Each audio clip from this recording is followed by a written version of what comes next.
A co jeżeli powiem Ci, że to wcale nie jest iPhone, to jest kamera? Dlaczego tak uważam? O tym opowiem Ci w tym filmie, dlatego zanim zaczniemy, zostaw lajka, no i subskrybuj ten kanał. Zaczynamy!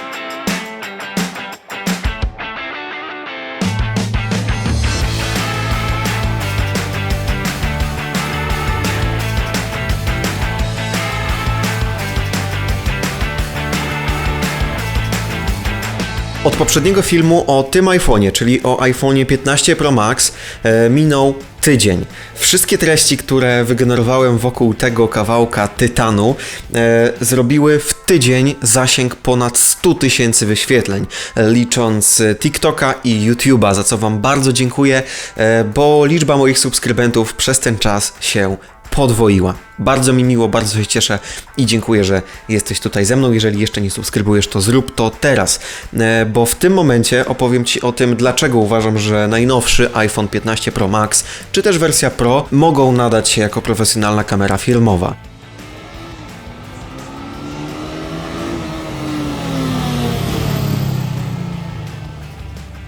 Ja miałem możliwość wykorzystywać ten telefon do dzisiaj, przez tydzień. Oczywiście dalej będę go testował. Natomiast uważam, że tydzień czasu to jest odpowiedni moment na to, żeby dać Wam taki update, jak mi się z tego iPhone'a korzysta, głównie właśnie pod kątem filmowym, dlatego że ten film nazywa się prawdopodobnie iPhone 15 Pro Max recenzja filmowca albo recenzja pod kątem filmu właśnie.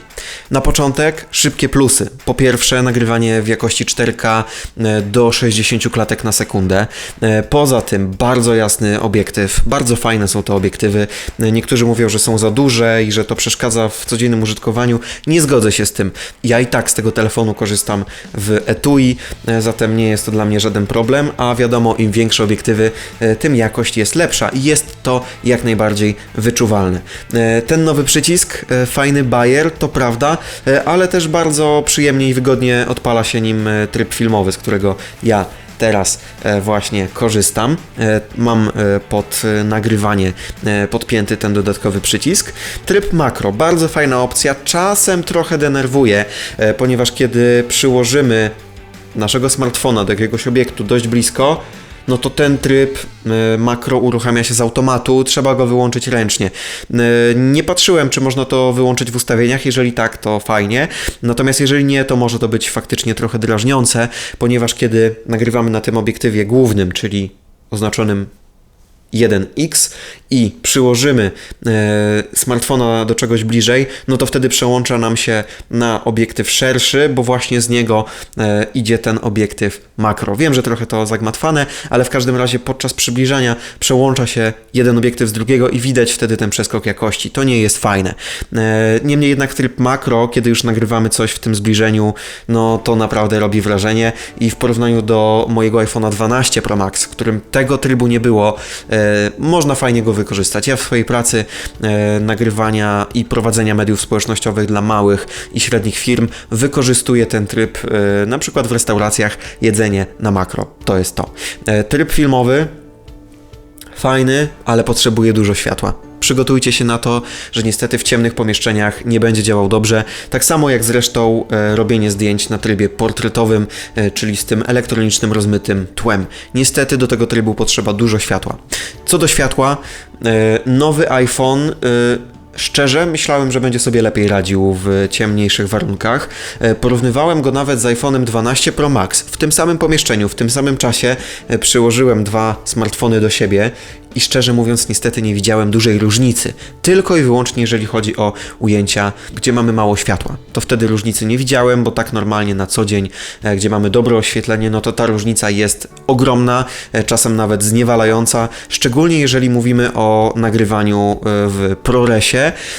Nie polecam nagrywać w ProResach na wewnętrzny dysk, bo zaraz się po prostu skończy, bo minuta filmu w ProResie zajmuje w tym najwyższym, co można tutaj uzyskać, prawie 9 GB.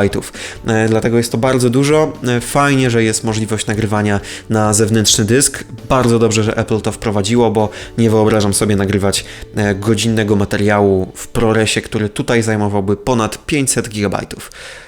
To robi wrażenie, natomiast fajnie, że z tak małego urządzenia można wycisnąć taką jakość. Pokażę Wam teraz kilka ujęć, jakie udało mi się nagrać za pomocą tego smartfona w Warszawie.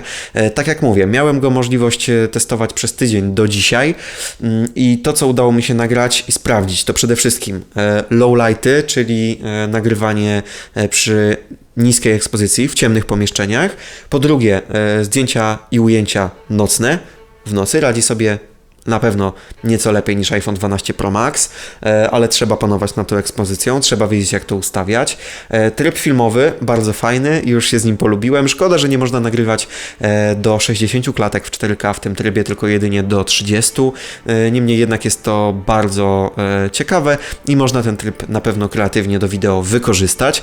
No i moje ukochane ProResy nagrywane na dysk, coś niesamowitego z iPhone'a 15 Pro Max. Naprawdę można wyciągnąć dużo i kiedy będę nagrywał jakieś reklamy swoich kursów czy zaproszenia na webinary, to nie będę się już bawił w nagrywanie na kamery takie, na których nagrywam teraz, tylko po prostu wyciągam iPhone'a 15 Pro Max i to naprawdę zrobi robotę.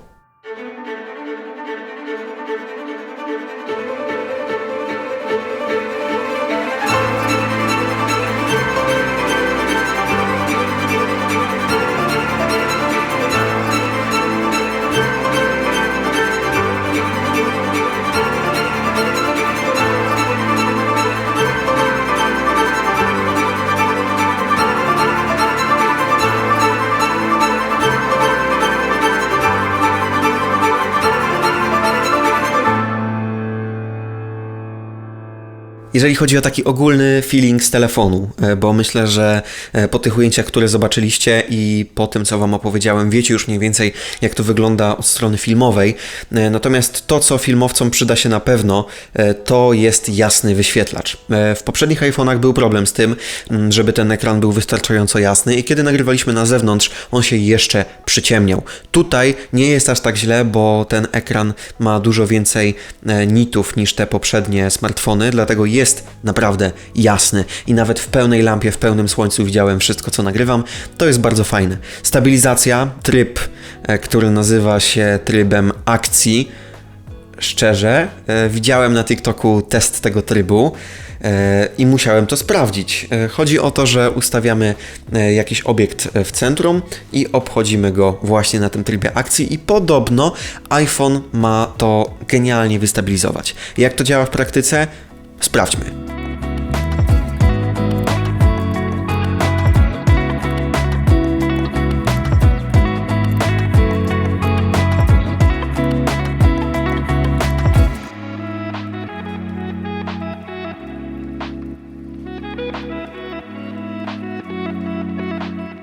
Tryb akcji, wow, fajna rzecz.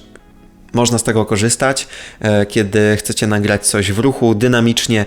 To jest coś, czego brakowało mi w poprzednim moim iPhone'ie.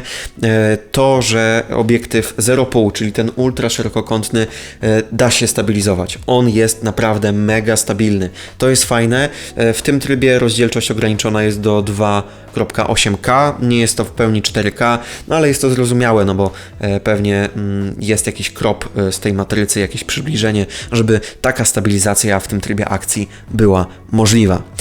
Także podsumowując, kamera sztos. Naprawdę jestem bardzo zadowolony. Kupiłem tego smartfona do nagrywania i to, co już wiem, to to, że się nie zawiodłem i nie zawiodę, bo przez ten tydzień miałem możliwość nagrać już kilka fajnych materiałów, mnóstwo ujęć i jestem z tego zadowolony. Nie ma co ukrywać. Obecnie, jeżeli chodzi o wideo, jest to najlepszy smartfon dostępny na rynku na dzień 29 września 2023 roku. Za rok wyjdzie nowy iPhone, może konkurencja będzie się chciała dołączyć. Niemniej jednak na ten moment, jeżeli jesteś filmowcem albo po prostu osobą, której zależy na dobrej jakości wideo, iPhone 15 Pro Max, moim zdaniem to jest dobry wybór. W Kalifornii się postarali, jeżeli chodzi właśnie o aspekty wideo. Nawet jeżeli chodzi o reklamę iPhone'a 15 Pro Max i 15 Pro, to ona też właśnie była w nawiązaniu do nagrywania filmów. Teraz już wiem dlaczego. A new level of mobile gaming power and a camera that can literally shoot a blockbuster film.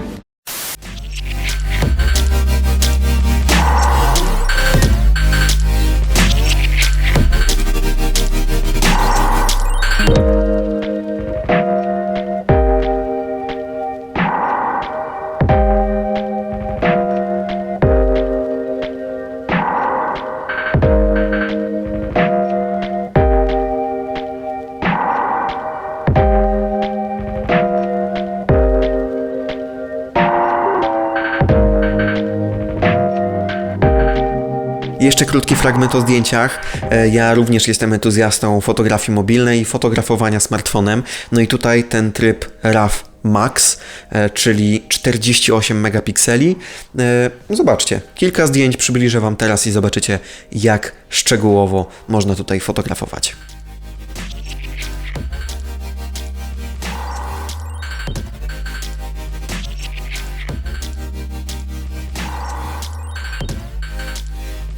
No dobra, a jeżeli chodzi o teleobiektyw, czyli ten oznaczony liczbą 5, zobaczcie sami, jak to wygląda. W internecie pojawia się dużo testów. To jest aparat o ogniskowej 120 mm i naprawdę jest bardzo fajny. To już nie jest tak jak w poprzednich iPhone'ach, że kiedy korzystaliśmy z tego obiektywu oznaczonego 5, to widać duży spadek jakości. Tutaj jest minimalny, ale nie jest tak źle. Można na tym śmiało nagrywać. 120 mm.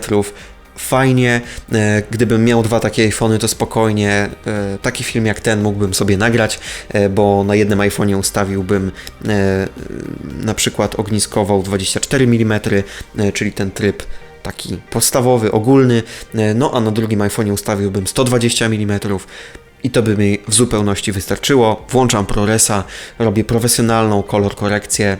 Czego chcieć więcej, słuchajcie, to jest tylko smartfon, ale tak jak powiedziałem na smartfonie, za dużo tych smartfonów. Tak jak powiedziałem na początku, to nie jest zwykły smartfon. Moim zdaniem to jest kamera, którą ja z pewnością będę wykorzystywał w swojej pracy i na zleceniach dla moich klientów. Także jeżeli ten test Ci się spodobał, to koniecznie zostaw lajka, napisz w komentarzu, z jakiego smartfona Ty korzystasz i czy przymierzasz się do zmiany na iPhone'a 15 Pro, 15 lub 15 Pro Max. Napisz to koniecznie w komentarzu, odpisuję na wszystkie komentarze. No i co jeszcze? Koniecznie subskrybuj ten kanał, bo fajnie się rozwija, filmy są co tydzień, także widzimy się w kolejnym odcinku i bardzo dziękuję za wszystkie pozytywne opinie dotyczące tego poprzedniego, no i mam nadzieję, że pod tym również jakieś fajne się pojawią. Dzięki, do zobaczenia, cześć!